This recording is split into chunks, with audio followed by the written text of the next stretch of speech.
नमस्कार। चलिए आज दुनिया भर की उन बड़ी खबरों पर एक नजर डालते हैं जो सीधे तौर पर हम पर असर डाल रही हैं। आज की सबसे बड़ी खबर आ रही है मिडल ईस्ट से, जहां होर्मुज जलडमरू मध्य में तनाव बहुत तेजी से बढ़ गया है और इसका असर यकीन मानिए पूरी दुनिया पर पड़ने वाला है। देखिए, हो क्या रहा है कि स्थिति बहुत ही ज्यादा तनावपूर्ण है।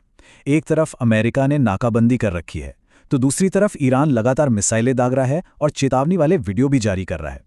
और तो और इन सबके बीच चीन अमेरिकी चेतावनियों को नजरअंदाज करते हुए अपने जहाज़ों को वहां से निकाल रहा है, जो इस पूरे गेम को और भी ज्यादा उलझा देता है। तो अब यह मामला सिर्फ एक इलाके की लड़ाई नहीं रह गया है।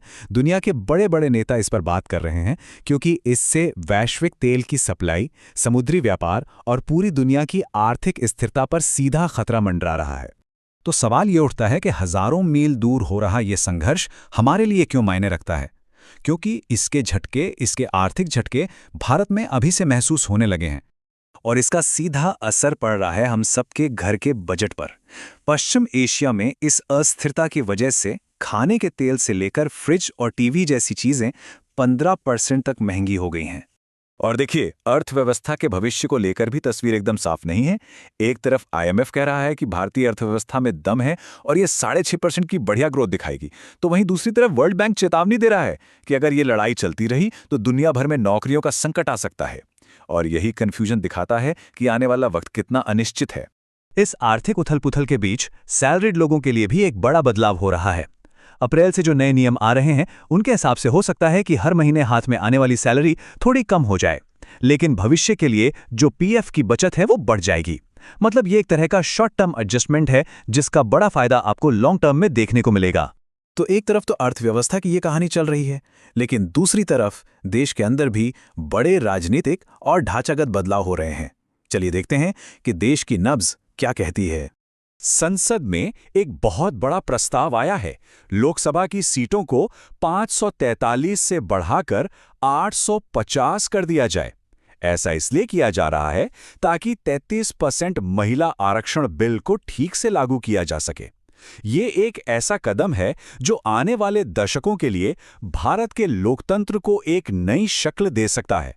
राजनीतिक हलचल की बात करें तो एक बड़ी खबर बिहार से है, जहां करीब 20 साल बाद राज्य को एक नया मुख्यमंत्री मिला है। नीतीश कुमार के इस्तीफे के बाद अब सम्राट चौधरी ने कमान संभाली है, जो राज्य के लिए एक बड़े राजनीतिक मोड़ का इशारा है। इंफ्रास्ट्रक्चर के मोर्चे पर भी अच्छी खबर है। दिल्ली देहरादून एक्सप्रेसवे खुल गया है, जिससे न सिर्फ सफर का टाइम घटकर 2.5 घंटे रह जाएगा, बल्कि बिजनेस और डेवलपमेंट को भी एक नई रफ्तार मिलेगी। अब ये जो बदलाव हैं, ये सिर्फ नेशनल लेवल तक ही नहीं रुके हैं। अलग अलग राज्यों में भी कुछ नए नियम आ रहे हैं जो हमारी रोजमर्रा की जिंदगी पर असर डाल सकते हैं। जैसे उत्तर प्रदेश में गाड़ी चलाने वालों के लिए एक जरूरी सूचना है। अब प्रदूषण जांच सर्टिफिकेट के लिए हाई सिक्योरिटी रजिस्ट्रेशन प्लेट यानी HSRP जरूरी कर दी गई है और इसे नजरअंदाज करने पर 15,000 रुपए तक का भारी जुर्माना लग सकता है। राजस्थान सरकार ने एक बहुत ही अनोखी पहल शुरू की है, जिसका नाम है सार्थक नाम अभियान। इसका मकसद ये है कि जिन बच्चों के नाम थोड़े अजीब हैं, उन्हें इसकी वजह से शर्मिंदा ना होना पड़े और उनका आत्मविश्वास बढ़े। और अब बात महाराष्ट्र की, जहां 1 मई से एक नया नियम लागू हो रहा है। इसके तहत सभी लाइसेंस वाले रिक्शा और टैक्सी ड्राइवरों को मराठी भाषा पढ़नी और लिखनी आनी ही चाहिए। तो इंटरनेशनल टेंशन से लेकर हमारे राज्यों के इन नए नियमों तक, इन सारी खबरों को देखने के बाद आज का बड़ा टेक अवे क्या है?